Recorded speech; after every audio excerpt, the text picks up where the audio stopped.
2012 में टिंडर के लॉन्च के बाद से ऑनलाइन डेटिंग एप्स की जैसे बाढ़ सी आ गई थी। एक स्पेशल वन की तलाश में लोग टिंडर जैसे तमाम कई एप्स पर नजर गड़ाए बैठे हैं। सोचते हैं किस्मत होगी तो कोई मिल ही जाएगा, लेकिन ऐसा नहीं है। आपको बता दें, डेटिंग एप्स पर आपको मैच मिलना ना मिलना सब कुछ एल्गोरिथम्स के हाथ में है। देखिए, जैसे जैसे इंसान का इवोल्यूशन हुआ, उसी तरह इंसान के अंदर के सबसे खूबसूरत एहसास प्यार का भी इवोल्यूशन हुआ। समय बदलता गया और प्यार के मायने बदलते गए।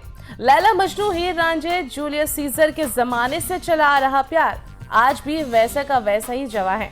कुछ बात है कि हस्ती मिटती नहीं हमारी। अगर प्यार को इंसान होता है तो खुद के लिए लाइनें कहकर इतराज जरूर रहा होता है। इंसान के अंदर ढेरों भावनाएं होती हैं, मगर इस प्यार में ऐसा क्या खास है जो इसे इतना फेम मिलता आ रहा है?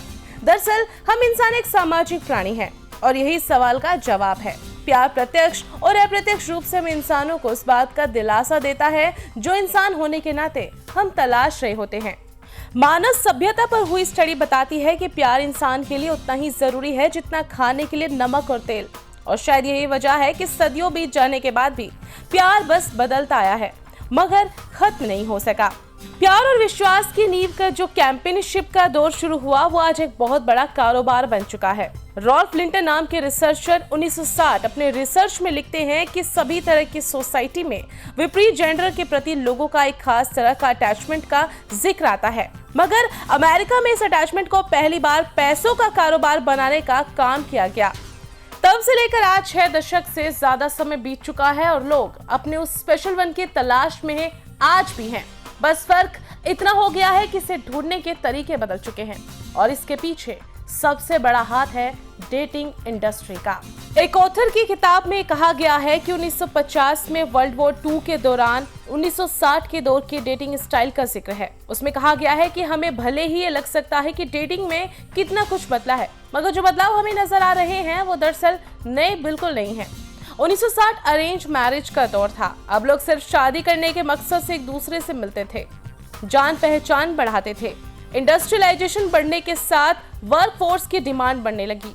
आदमियों के साथ साथ औरतें भी बाहर काम के लिए निकलने लगी और इसी के साथ शुरू हुआ मिलने जुलने का, रिश्ते बनाने का और डेटिंग का दौर। 1970 के करीब से शुरू हुआ ये दौर करीबन 1990 तक मोटा मोटी ऐसे ही चलता रहा, लेकिन 90 के दशक की शुरुआत से 2000 तक इंटरनेट ने पूरी दुनिया को बदल कर रख दिया। फिर डेटिंग इंडस्ट्री इससे अछूती कैसे रह सकती थी? 80 के दशक तक कंपनियां डेटिंग के ट्रेंड को समझ चुकी थी और उन्हें इस बात का अंदाजा भी लग गया था कि इस सेक्टर कितना सक्सेसफुल होने वाला है। मगर इंटरनेट के बिना कोई भी कंपनी एक पूरी तरह से कामयाब मॉडल नहीं बना पाई। इंटरनेट आने के बाद डेटिंग का तौर भी अब पूरी तरह से बदल गया। 1995 में एक डेटिंग साइट imatch.com मैच ने सब्सक्रिप्शन मॉडल की शुरुआत की, जो आज भी तमाम डेटिंग ऐप अपनाते हैं। यूजर्स का डेटाबेस तेजी से बढ़ाने के लिए शुरू में यूजर्स को 100% फ्री मेंबरशिप दी गई। उसके बाद मैच के कई अन्य वेंचर्स एक साथ मर्ज हुए। ऐसे नहीं था कि मैच पहली डेटिंग साइट थी, उसके पहले भी कई तरह के एक्सपेरिमेंट हुए, मगर वो उतने सफल नहीं हुए जितना सफलता मैच को मिला। 2004 तक वेबडेट और लावा लाइफ जैसी डेटिंग वेबसाइट भी मार्केट में आ गई। मगर मोबाइल डेटिंग के दौर का असली बदलाव आया 2012 में, जब टिंडर ऐप लॉन्च हुआ। यहीं से शुरू हुआ डेटिंग में लेफ्ट राइट का स्वाइप का खेल। टिंडर के आने के बाद 2 साल बाद ही बम्बल ने मार्केट में तहलका मचाया। बम्बल की यूएसपी में थी, वहां महिलाओं को प्राथमिकता दी जाती थी। मतलब कि मैच होने के बाद तभी बात बढ़ेगी जब महिला की तरफ से कोई मैसेज आएगा। खैर, उसके बाद से तो इतने नाम आ चुके हैं, शायद सबका जिक्र करना थोड़ा मुश्किल हो सकता है, मगर कुछ बड़े ऐप्स जिन्होंने बीते सालों में अपनी पहचान बनाई है, उनका नाम लेना तो बनता है, जिसमें इनमें बम्बल, टिंडर के अलावा हिंज, प्लेटी ऑफ फिश, हैपन जैसी कई सारी फेहरिस्त में शामिल हैं। ऑनलाइन डेटिंग का क्रेज इतना बड़ा है कि कई रिपोर्ट्स में दावा किया गया है कि 48% रिलेशनशिप ऑनलाइन डेटिंग ऐप के जरिए ही बनते हैं। डेटिंग ऐप के बढ़ते चलन का ही नतीजा है कि ये कंपनियां प्रॉफिट से सराबोर हैं। एक रिपोर्ट के मुताबिक डेटिंग ऐप का मार्केट 2.1 अरब डॉलर होने का अनुमान है, जिसमें से अकेले 75 करोड़ डॉलर का मार्केट शेयर टिंडर के पास रहने का अंदेशा जताया गया है। अब चलिए इस बिजनेस मॉडल को समझते हैं। ये ऐप सब्सक्रिप्शन मॉडल और प्रीमियम मॉडल पर काम करते हैं। ज्यादातर डेटिंग ऐप्स में यूजर्स को सब्सक्रिप्शन मॉडल ऑफर किया जाता है। इसके तहत यूजर्स पैसे देकर कुछ तय समय के लिए ऐप्स का यूज कर सकते हैं। वहीं दूसरा मॉडल है फ्रीमियम। इसमें ऐप कुछ बेसिक फीचर यूजर्स को पहले मुफ्त में देते हैं और उसके बाद अगर कुछ खास फीचर्स के लिए आपको सब्सक्रिप्शन चार्ज देना पड़ता है। एल्गोरिदम सबसे कमाल क्यों है, चलिए जानते हैं।